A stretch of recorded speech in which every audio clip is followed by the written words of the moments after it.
আবার কি বলো? আবার কি বলো?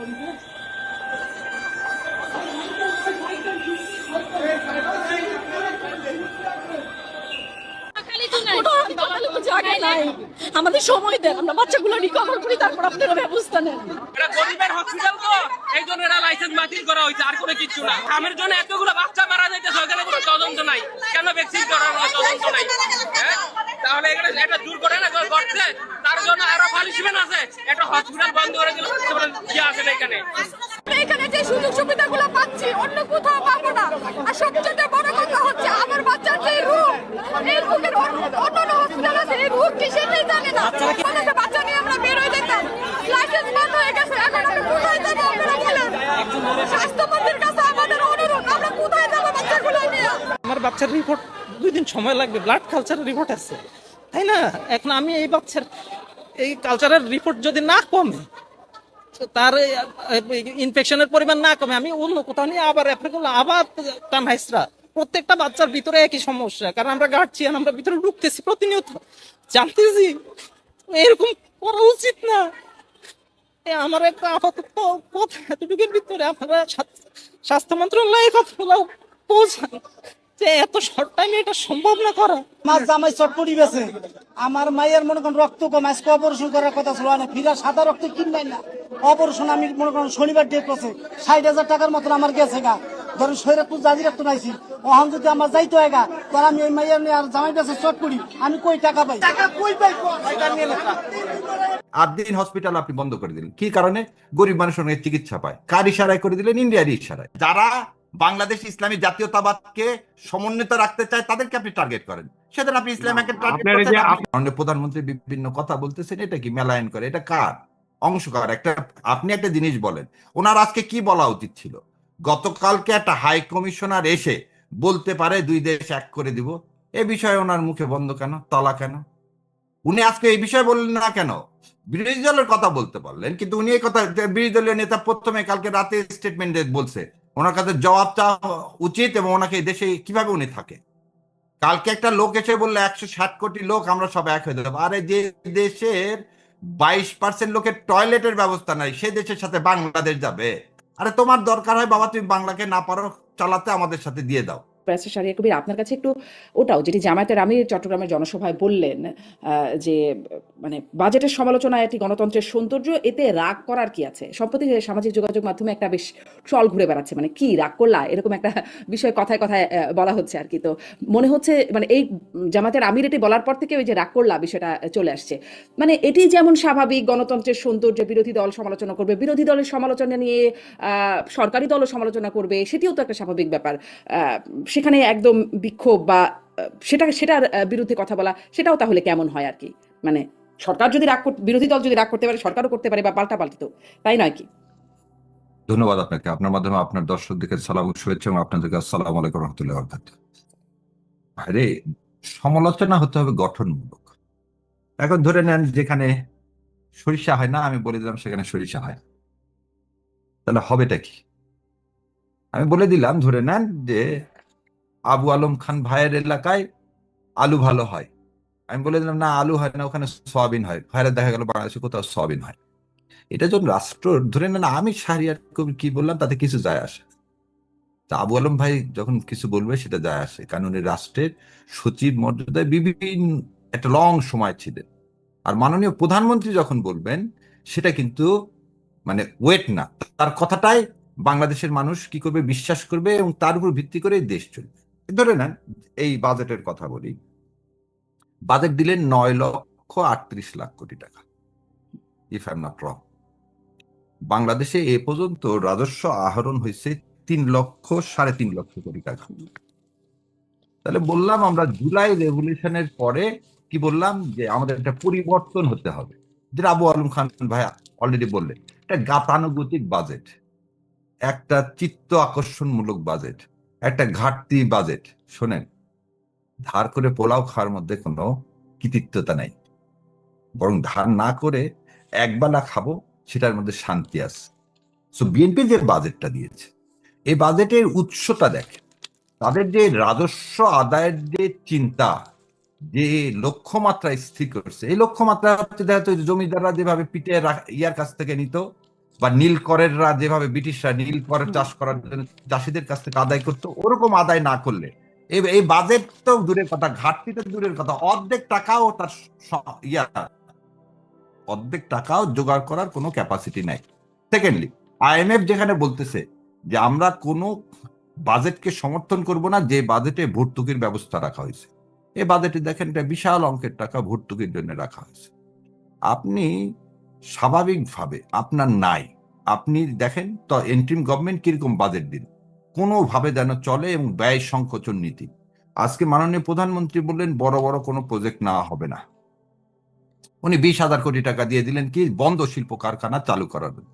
ভাইরে, আপনার মাধ্যমে সারা বাংলাদেশের মানুষকে একটা কথা জিজ্ঞাসা করি, আপনারা বোধহয় দেখছেন যে এই যে বালু নদীর ধারে বাংলাদেশের 3য় বৃহত্তম জুট মিল আর পৃথিবীর 7ম জুট মিল, এই জুট মিল ফ্যাসিস্ট হাসিনা একটা গ্রুপকে দিয়েছিলেন যে এটা চালু করবে বলে। তারা করছে কি জানেন, ওই জুট মিলে ক্রেনটা পর্যন্ত বিক্রি করে দিচ্ছে। ওই জুট মিলে তো কিছু নাই, লোহা লক্কর ক্রেন, সে ক্রেনও বিক্রি করে দিচ্ছে। আর অন্যদিকে দেখেন আকিজ গ্রুপকে জুট মিল তারা নিচ্ছে, কিনছে তারা, এগুলো তো জুট মিল দিছে নামমাত্র মূল্যে, কিনছে, সেই জুট মিল গুলো প্রফিটেবল হচ্ছে। সো আপনি 20,000 কোটি টাকা দিয়ে বাংলাদেশে এর আগেও করা হয়েছে, 2006 সালেও করছে, ওটার নাম ছিল বাংলাদেশ ব্যাংকের আইএমএফ ফান্ড। সে ফান্ডের মাধ্যমে আপনি কি করছেন, মৎস্য খাতকে উজ্জীবিত করার নামে লুটপাট করে খাইছেন, 1 টাকা আজ পর্যন্ত ফেরত আসছেন, 12,000 কোটি টাকা। সো এই বাজেটটাকেও আমি দেখতেছি একটা লুটপাটের বাজেট। এখন উনি এই এই যে এটাও কি একটা, আপনি যে গতানুগতিক বাজেটের কথা বলছেন, এটাও কি একটা গতানুগতিক সমালোচনা? মানে আমরা এর আগের যে বাজেটগুলো হতো, মানে সেটি আগের সরকার বলি বা তারও আগের সরকার বলি, এই বিরোধী দলের পক্ষ থেকে লুটপাটের বাজেট শব্দটা খুব কমন শুনতাম।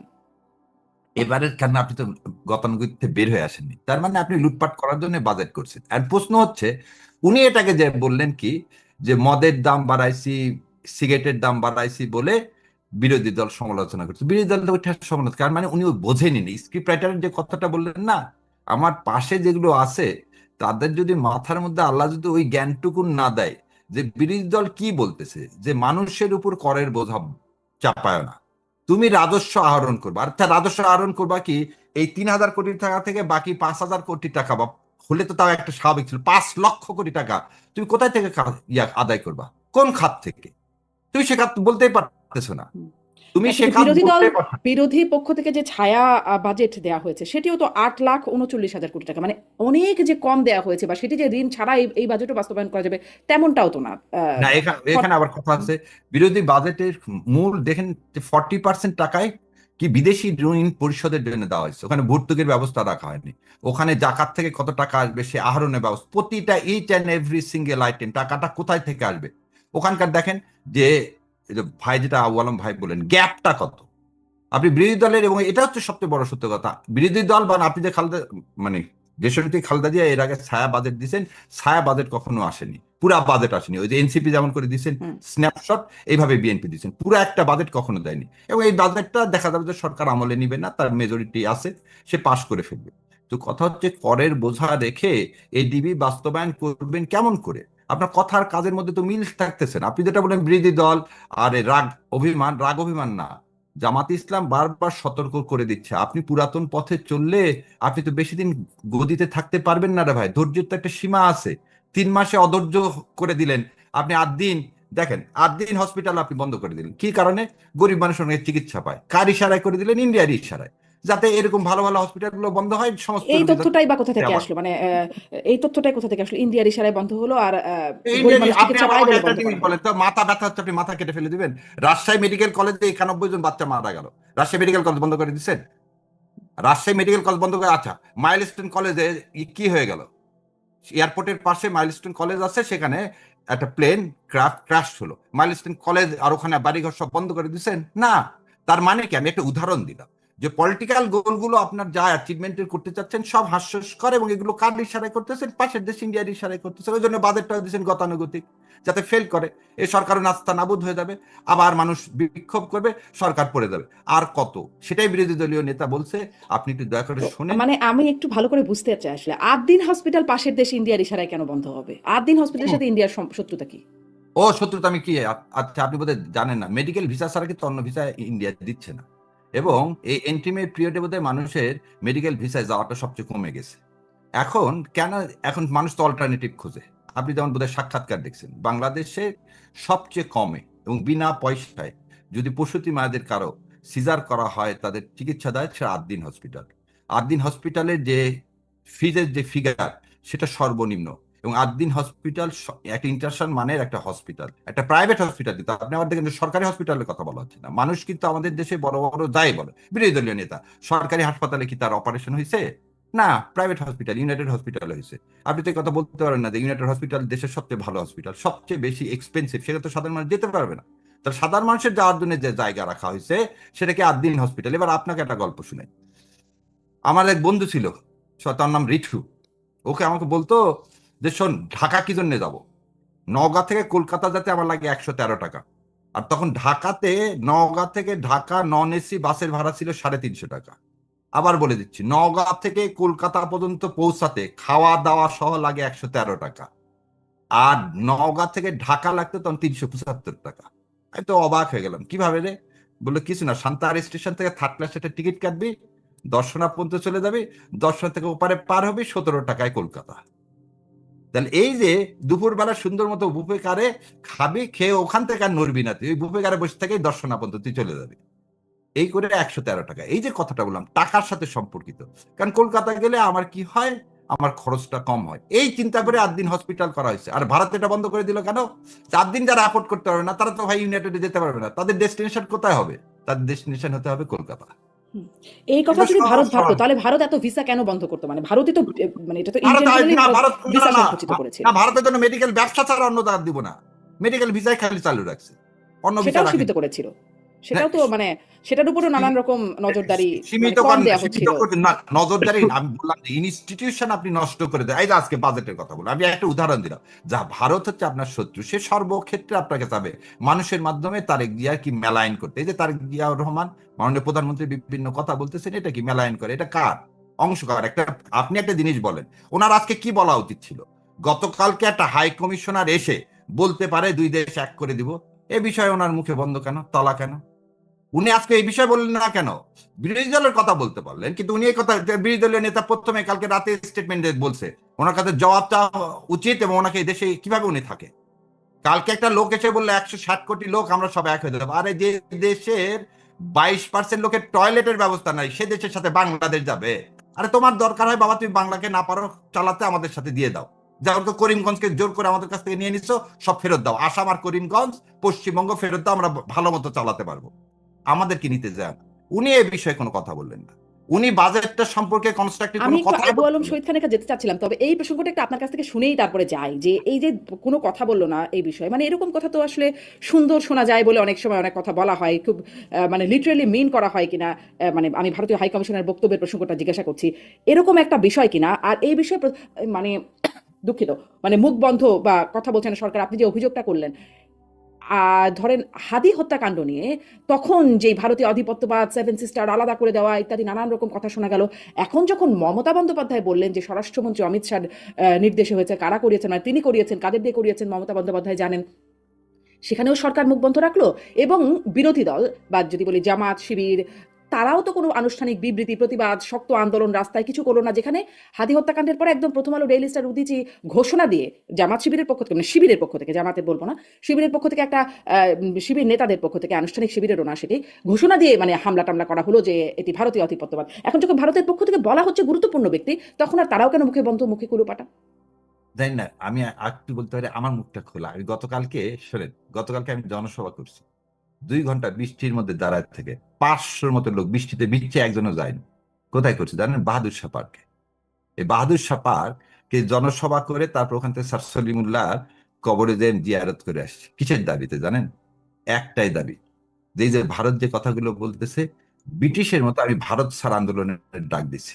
আমি বলছি 3টা জিনিস, বাংলাদেশে যতগুলো ভারতীয় লোক আছে তাদেরকে কি করতে হবে, এই দেশ থেকে তাদের ওয়ার্ক পারমিট বাতিল করতে হবে। 2 নম্বর কথা বলছি, বাংলাদেশ কিন্তু আপনি বললেন, কিন্তু আমার কথা কথাটা হচ্ছে আপনি যে দলটা সমর্থন করেন, যে দলটা হ্যাঁ বিরোধী দল, যারা বললে আসলে ম্যাটার করে, আপনি একটু আগে বলছিলেন না আপনি বললে কিছু হবে না, প্রধানমন্ত্রী বললে হবে, বা হয়তো বিরোধী দল বললে হবে, তো বিরোধী দল কেন মুখে কুলু পাটা, সংসদে আল্লাহ কেন কার বললো না, কথা রাস্তায় কেন কবুল নামলো না? বোন, আপনি কিন্তু শুরু করছেন হাদিকে দিয়ে। হ্যাঁ, হ্যাঁ। হাদি কিন্তু কোনো দলের নাই। সো আল্লাহ যে আমার কথা কবুল করবে না আর আমার পিছনে লোককে দাঁড় করায় দিবে না, কে বলছে? এবং কালকে কিন্তু প্রথম বাংলাদেশের ইতিহাসে ভারত বিরোধী জোট গঠন হয়েছে, এবং তার নাম দেওয়া হয়েছে কি জানেন? জুলাই ফ্রন্ট। জুলাই ঐক্য ফ্রন্ট গঠন হয়েছে 11টা দল নিয়ে, এবং ইনশাল্লাহ রাস্তায় দেখবেন। প্রথম কথা হলো যে বাংলাদেশ জামাত ইসলামের প্রতিবাদ করছে। এখন দুইটা জিনিস এখানে, একটু একটা জিনিস বোঝা উচিত। তারেক জিয়াকে ধরেন নেন, কালকে আমরা আন্দোলন করে ফেলে দিলাম হোটেল বিদ্যালয়ের। আমরা কেন মাননীয় প্রধানমন্ত্রীকে বারবার বলতেছি এই ইসলামী ব্যাংক দখল করো না, এভাবে অন্যায় করো না, আগের মতো স্বৈরাচারের পথে যেও না, কারণ আমরা দেখতে চাই একটা গণতান্ত্রিক পরিবেশ ফিরে আসুক। তুমি কারচুপির মাধ্যমে আসছো, তারপর তোমাকে সুযোগ দিতে চাই। কিন্তু উনি যদি এটা দখল, যদি উনি অর্জন করতে ব্যর্থ হয়, তার আশেপাশের লোকজনগুলো যদি তাকে ওই আবার সেই দিল্লির সার্কেলের মধ্যে যদি সে ঢুকে দেয়, পরিণতি ভয়াবহ। সেটাই তাকে মনে করিয়ে দেওয়া, এর বেশি কিছু নেই। এবং আমি যা দেখতে পাচ্ছি, পরিণতি ভয়াবহ হতে বাধ্য। জি, আমি একটু জনাব আবু আলম শহীদ খান আপনার কাছ থেকে, আপনার অনেকগুলো বক্তব্য ব্যারিস্টার শাহরিয়ার কবিরের কাছ থেকে শুনলাম, মানে কোথায় কথা বলা লাগবে বা বলবেন আর কোথায় মুখে কুলুপ আটবেন, এই বিষয়ে কি এখানে কি কোনো স্বার্থের বিষয়াদি আছে বলে মনে হয়? মানে আপনার একটু বিশ্লেষণী শুনি। না, উনি তো ওনার বিশ্লেষণ করবেন। যেমন ধরেন যে আবদিন হাসপাতাল বন্ধ করে দেওয়া ঠিক হয়নি না, আবদিন হাসপাতাল যে কারণে বন্ধ করে দেওয়া হয়েছে, লাইসেন্স বাতিল করা হয়েছে, সেটা আরো তদন্ত করে তাদেরকে আরো ফাইন টাইন আরোপ করতে পারতো এবং দায়ী ব্যক্তিদের খুঁজে বের করতে পারতো, এবং এই যে মনিটরিং এর দায়িত্বে যারা ছিল তাদেরকেও খুঁজে বের করা সম্ভব হতো। বাট এই কারণে আবদিন হাসপাতালের মতো একটা হাসপাতাল, যে হাসপাতালটা জনসেবা করছে, তাদের ঘাটতি আছে, তাদের সীমাবদ্ধতা আছে, এবং তাদের আইনের লঙ্ঘনও থাকতে পারে, সেসব আপনি করেন, সেটা মনিটরিং করা তো সরকারের দায়িত্ব। বাট আপনি এইভাবে লাইসেন্স বাতিল করাটা এটা ঠিক হয়নি, এবং এতে জনসেবাটা বঞ্চিত হবে, জনগণ সেবা থেকে বঞ্চিত হবে। কিন্তু শাহরিয়ার ভাই যেভাবে বললেন যে ভারতের নির্দেশে আদ্দিন হাসপাতাল বন্ধ করে দেওয়া হয়েছে, এটা হজম করাও শক্ত। মানে এটা এটা এরকম হবে না, এটা হওয়ার কথা না। কারণ হচ্ছে যে ওই একটা হাসপাতাল বন্ধ করলে কি ভারতের খুব সুবিধা হয়ে যাবে? ভারতে যারা চিকিৎসার জন্য যান, শাহরিয়ার ভাই এটা নিশ্চয়ই জানেন যে ভারতে কি ধরনের চিকিৎসার জন্য লোকজন যান। ভারতে এই সন্তান জন্ম দেওয়ার জন্য বাংলাদেশের কোনো রোগী যান বলে আমার মনে হয় না। এখন অনেক ধনী মানুষ থাকতে পারে, তারা ভারত কেন, তারা ইংল্যান্ডে চলে যেতে পারেন, আমেরিকাও চলে যেতে পারেন। কেউ কেউ আমেরিকায় যান, সেখানে নাগরিকত্ব পাওয়ার একটা সুবিধা ছিল আগে, সে কারণে সন্তান সম্ভব মায়েরা চলে যেতেন এবং নাগরিকত্ব পেয়ে যেতেন তাদের বাচ্চারা। তো এইখানে যে এই যে আদ্দিন হাসপাতাল ভারত বন্ধ করে দিচ্ছে, অথবা ভারতের নির্দেশে এটা হচ্ছে, ভারতের নির্দেশে প্রধানমন্ত্রী মুখে কুলুপ এঁটে রেখেছেন, এই কথাগুলো মনে হয় খুবই একদম খুব সাদা মাঠা মতো সাদা, এবং এই সব কথার আসলে কোনো মানে যৌক্তিক কথাবার্তা বলে জনগণ গ্রহণ করবে না। ভারত বিরোধিতা একটা আমাদের জনগণের মনে আছে, সেটা তো আলাদা জিনিস, সে কারণে আপনি ভারত বিরোধিতার কার্ড আমরা খেলতে পারি, কিন্তু এই খেলাটারও একটা নিয়ম করে খেললে ভালো হয়। সব কার্ড সবসময় খেলা যাবে না। তো এই সময়ে যদি আপনি শুধু ছোট্ট জিনিসের মধ্যেও মানে প্রধানমন্ত্রীর যে কোনো কাজের মধ্যে ভারতের নির্দেশ বা ভারতের ইয়ার পরামর্শ খুঁজে বের করতে চেষ্টা করেন, আপনি করতে পারেন, বাট এগুলো সত্য না। এখন ভারতের যে অ্যাম্বাসেডর আসছেন নতুন হাই কমিশনার, তিনি একটা বক্তব্য দিয়েছেন, সেই বক্তব্যের পজিটিভ নেগেটিভ দুইভাবে আপনি মূল্যায়ন করতে পারেন।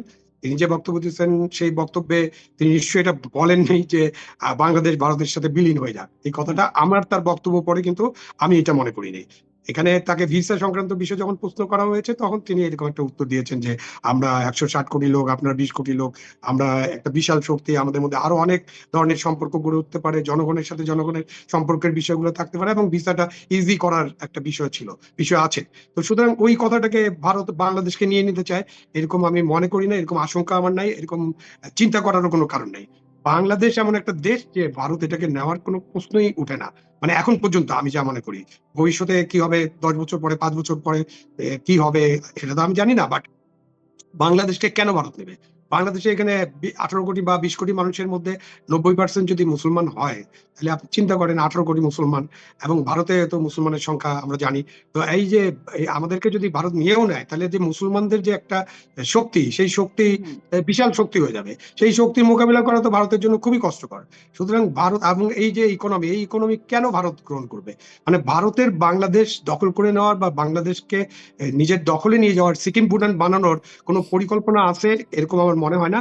এবং সেই পরিকল্পনা যদি থেকেও থাকে কারো কারো মনে, কিছু কিছু লোক তো দুই দিকেই আছেন যারা নানান ধরনের আষাঢ়ে গল্প করেন, নানান ধরনের কল্পনার জগতে বাস করেন, তারা এরকম ভাবতে পারেন। বাট প্র্যাকটিক্যালি এই ধরনের কোনো পরিকল্পনা ভারত সরকার বা ভারতের জনগণের থাকার কথা নয় এবং আছে বলে আমি মনে করি না। জি আবু আলম ভাই, কিন্তু এই যে- আপনাকে একটা প্রশ্ন জিজ্ঞাসা করতে পারি? আপা একটু বলেন। আচ্ছা দেন, করেন। আপনি কি চিত্তরঞ্জন সুতার ডক্টর কালিদাস বৈদ্যকে চেনেন? নাম শুনছেন? না, আমি বলো। ব্যক্তিগতভাবে চিনি না চিত্তরঞ্জন সূত্রের কিন্তু নাম নাম শুনেছি। শুনছেন? উনি নাম বরিশালের শুনছেন? মানুষ ছিলেন, উনি হ্যাঁ। একসময় পাকিস্তানের এমপি ছিলেন, এটাও এটুকু জানি। এবং ৭০ উনি সালের এমপি ছিলেন, ৭৩ সালে এমপি ছিলেন, তাই না? ৭৩ সালে এমপি ছিলেন, তাই না? জি, তো জি। ওনার যে কলকাতায় যে বাড়িটা আছে, এবং উনি যশোর ঘেরাও করা এবং যশোরকে ইন্ডিয়ার সাথে নিয়ে নেওয়ার একটা আন্দোলন করছিলেন, মহাজির আন্দোলনের সভা করছিলেন কলকাতাতে। এগুলো বোধহয় আপনার মনে আছে, জি, মনে যদি আছে। আমি ভুল না করি। যদি এবং তাই সাথে সাথে এটাও আপনার মনে আছে কিনা জেনে নেন যে মুসলিম বাংলা করার একটা আন্দোলন হচ্ছিল ওই সময়।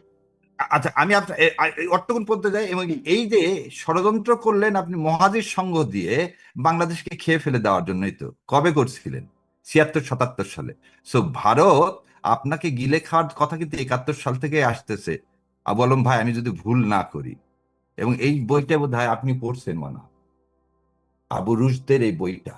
যদি আবু রুশদের এই বইটা পড়ে থাকেন না, আবু রুশদের এই পাতাগুলো যদি ঠিক থাকে, খালি আবু রুশ না, আপনি বোধহয় মাসুদুল হকের স্বাধীনতা যুদ্ধের সিআইএ এবং বইটাও বোধহয় পড়ছে। জি, জি। যে স্বাধীনতা যুদ্ধ কেন ঘটালো এবং বাংলাদেশকে তার সাথে অন্তঃকরণ করার, এটাও বোধহয় আপনি জানেন। আপনি বোধহয় এটাও জানেন করিমগঞ্জের মানুষ এরকম 56% দাবি করা হয়, এরকম শেষ দাবি করে- করা হয়। আরেকটা প্রশ্ন করি আপনাকে। করিমগঞ্জের 56% লোক জুলাই মাসে ভোট দিল, গণভোট দিল, তারা বাংলাদেশের সাথে থাকতে চায়। ইন্ডিয়ান ফোর্স কেন জোর করে করিমগঞ্জ দখল করলেন? যখন এটা কাকে জিজ্ঞেস 47 করতে সালে হবে? আপনি তো আমাকে আমি জিজ্ঞেস আপনাকে করলে বক্তব্য হবে না, করতে আপনাকে চাই। এটা ফিল্ড আপনি মার্শাল আইয়ুব খান, আপনার তো জ্ঞানের GOC ভান্ডার ভাই, আমি না, আপনাকে ভাই, উদাসীন ফিল্ড হয়ে মার্শাল আইয়ুব বলতেছি। খান, GOC ইস্ট পাকিস্তান, উনাকে কবর থেকে তুলে জিজ্ঞাসা করতে হবে। না না মোহাম্মদ না, আলী ওখানে জিন্নাকে না, জিজ্ঞেস করতে হবে, আপনি বলছেন যে লিয়াকত ভারত আলী খানকে জিজ্ঞেস করতে আমাদেরকে হবে। দখল করতে চায় না। আমি বলতেছি ভারত দখল করতে চায় না।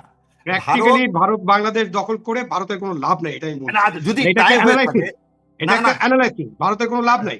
ভারত না না, এটা একটা, এই বোঝাকে আমি কেন তর্ক ভারত করতেছি নেবে? না, আমি বলতেছি এই প্রশ্নগুলো আমি খুঁজতেছি। করিমগঞ্জকে দখল করলেন, আচ্ছা এবার আপনি কি জানেন শেখ হাসিনা যে এই যে সমুদ্র বিজয় বলে তালপট্টি যেখানে ছিল, যে দ্বীপটা, এখন তো পানি উঠে গেছে, ওই দ্বীপটা আর আমাদের নাই। তো ভারতের যদি এত কিছুই দখল দরকার না থাকে, আমার তালপট্টি নিলেন কেন? করিমগঞ্জ নিলেন কেন? আর রংপুরের ওখানে হঠাৎ করে প্রতিমা বানানোর দরকার হলো কেন? আর ওই পারে শুভেন্দু বাবু খালি রাত দিন বলতেছে, এই যে যার কথা বললেন যে এই অ্যাম্বাসেডর আসছে, অ্যাম্বাসেডর তো একবারও দুঃখ প্রকাশ করলো না যে জোর করে পুশিং করা হচ্ছে। ওনাকে বলছে, উনি বলছে এক আতাস বাতাস, আমি ভারত আর বাংলাদেশ এসে বুঝতে পারতেছি না আমি ভারত থেকে আসছি কিনা। এটা কি ডিনোট করে কোনো পজিটিভ জিনিস?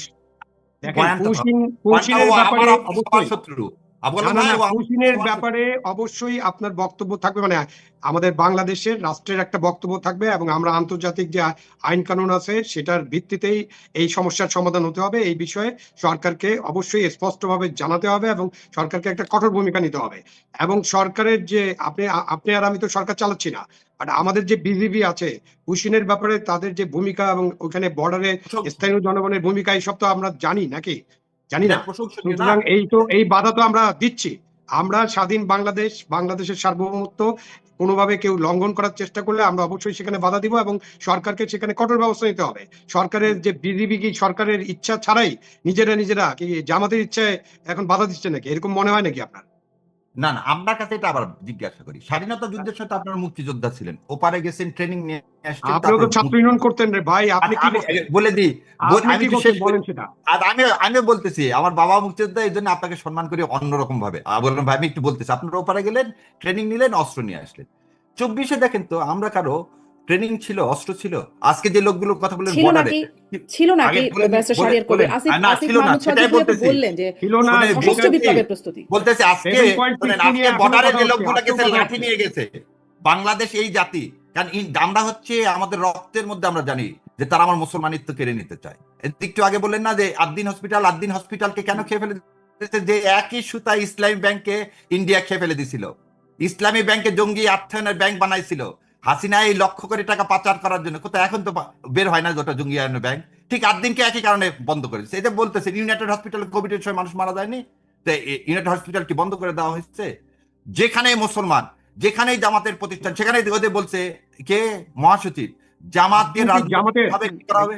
শাহীন না, ভাই, না, আপনি একটা ক্লিয়ার করেন, আদ্দিন আমি কি বলি জামাতের আগে প্রতিষ্ঠান? ইসলামী ব্যাংক কি জামাতের প্রতিষ্ঠান? না, না, না। আপনি এটা না, বললে ক্লিয়ারলি এটা বলেন। মুসলমানদের প্রতিষ্ঠান, যে মুসলমানরা সবই তো শরীরে আইনে মুসলমানদের বিশ্বাস করে প্রতিষ্ঠান ভাই, তাদের। আমিও তো শোনেন, মুসলমান, আমি বলি আপনিও আপনাকে, মুসলমান, আমাদের আপনি আইন টার্গেট এখনো করেন মুসলমান। কাকে? শোনেন, টার্গেট করেন তাকে যে যারা বাংলাদেশ ইসলামী জাতীয়তাবাদকে সমন্বিত রাখতে চায় তাদেরকে আপনি টার্গেট করেন। সেদিন আপনি ইসলাম ব্যাংকের টার্গেট আপনার এই যে করছেন, আপনার ইসলামী এটা ব্যাংক আমার এবং ইন্টারপ্রিটেশন, আপনি আদ্দিনের নাও কাজ দিতে। কিন্তু ইসলামী কি আদ্দিন বলে হসপিটালটা আপনি দেখেন, শোনেন, আকিব সাহেবের ছেলেপেলেরা হাফেজ, আপনি দেখাতে পারবেন এক, শোনেন, আকিব সাহেব বিড়ির ব্যবসা করলে কি হবে, ছেলেপেলে হাফেজ বানাইছে। এবং আরো একটা জিনিস দেখেন, কেন আক্রোশটা হচ্ছে, তার একজন ছেলে কিন্তু আমাদের কি ছিল, কমার্সের অ্যাডভাইজার ছিল, যে ইন্ডিয়ার কাছে নতজানু হয়নি, সেজন্য কিন্তু ইন্ডিয়া টার্গেট করছে আদ্দিনকে। এবং কাকে আমেরিকার সাথে চুক্তিটা করছে? যেটা প্রধানমন্ত্রীকে, সেজন্য প্রধানমন্ত্রী বিষয়ে চুপ, আজকে একটা না না কথা না, বলেন। আমেরিকার সাথে চুক্তি করছে তো আমাদের কমার্স অ্যাডভাইজার, আমেরিকার সাথে ওই চুক্তি চুক্তির সাথে করতে যুক্ত ভালো ছিলেন তো? চুক্তি করছে, আমেরিকার সাথে ভালো ভালো চুক্তি, চুক্তি। ঠিক আছে। তো এই আমি ভালো বলি, চুক্তি করার জন্য এটা পুরস্কার, এই ইন্ডিয়া চুক্তি তো সারা বাতিল করেন। পৃথিবীর যার সাথে চুক্তি করে সব চুক্তি ভালো, কারণ ইন্ডিয়া চুষে খায়, ওরা চুষে খেতে পারবে না, ওরা গিলে খাবে। গিলে কোনোদিন খেতে পারবে না। গিলে খেতে আসলে আমরা ইরান হয়ে যাবো। না, ওইটা তো শাহরিয়ার ভাই তো আমের দেশের মানুষ, আপনি আম শোনেন, গিলে খেতে পারবেন না, ৭৪ সালে আম চুষে চুষে খেতে হবে। ৭৪ সৌজন্যে বলছি, পাকিস্তানে ও চায়না